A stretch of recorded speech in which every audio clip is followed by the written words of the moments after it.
showed, just notice about halfway down the page, operating income, which doesn't include your debt payments or interest. It had an operating income of $76,000.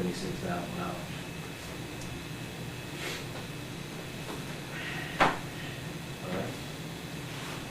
Anything there?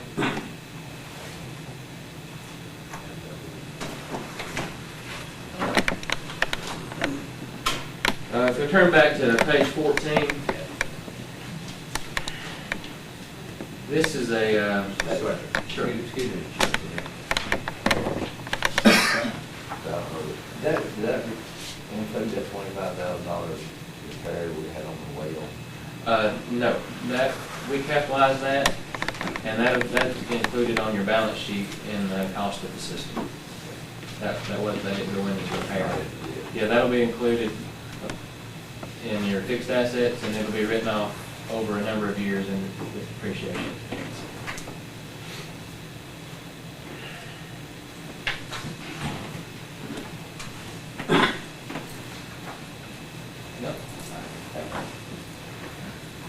Page 14. This is the cash flow statement for the water and sewer system. There's a lot going on in this statement, but basically what this statement does, it shows what you spent your cash on, where your cash came from, and where the cash went. There was a cash in the total cash. This includes the restricted cash for the bond accounts. Went from $529,000 down to $522,000. So there wasn't a big difference or a big reduction in cash balance the prior year. So the system pretty much sustained itself throughout the year without any funds to be transferred from the general fund like there was in the prior year.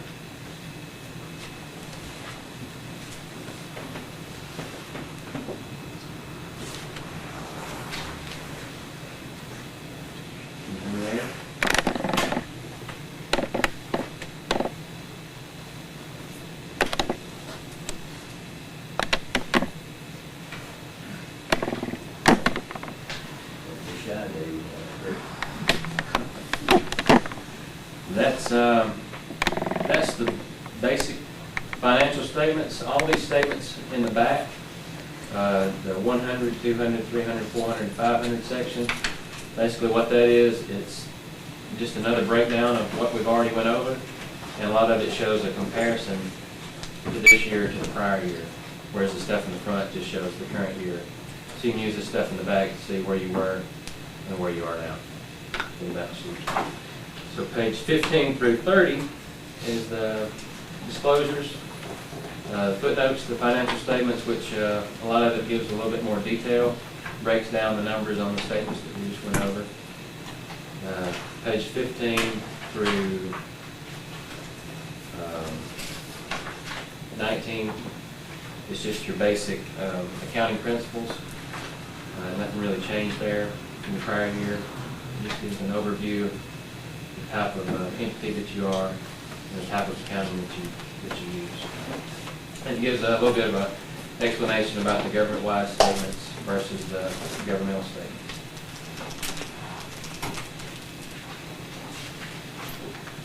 Page 20 and 21. This is a more detailed breakdown of your fixed assets. Page 20 is the breakdown of fixed assets and accumulated depreciation for the assets for the government, not the governmental side of it, not the water and sewer system. It breaks it down from your buildings, your equipment, and your vehicles. You can see the beginning balances and the ending balances. You see that you didn't buy any fixed assets out of using any governmental funds for the year. The only change was the depreciation taken for the year. And in page 21, it's the same thing for the water and sewer system. And there you'll see right there in the middle of the page, the $25,000 on page 21. That's where that new addition pump house is at.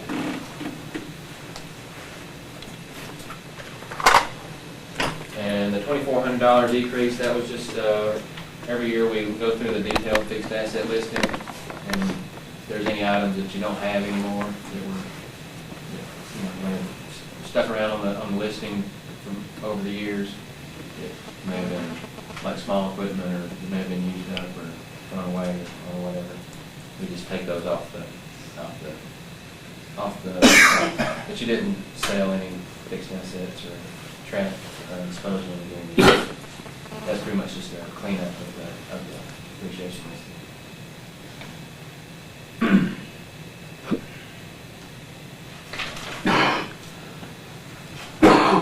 Page 23 through 25 is the detail of your debt for the governmental activities and the water and sewer system.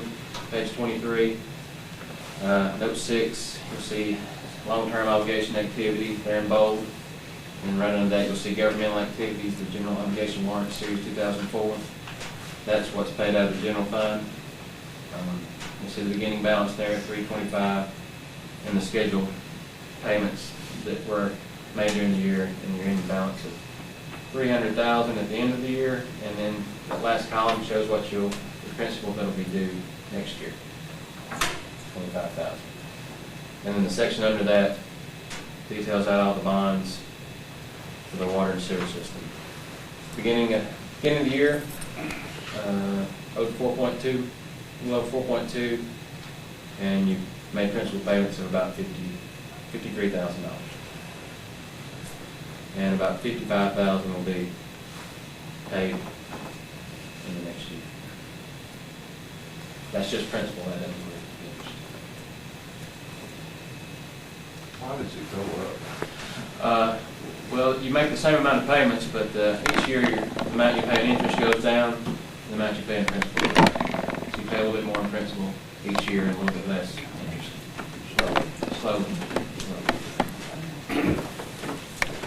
And then the rest of page 23 and 24 gives a detail of what the debts are and when they were issued and when they'll be paid out.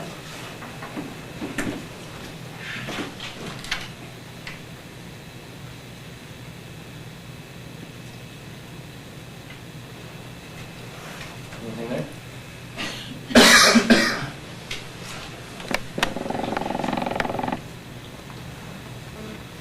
All right, page 25 will show what I just said. This is your debt service requirements for the next several years to the end of the bonds.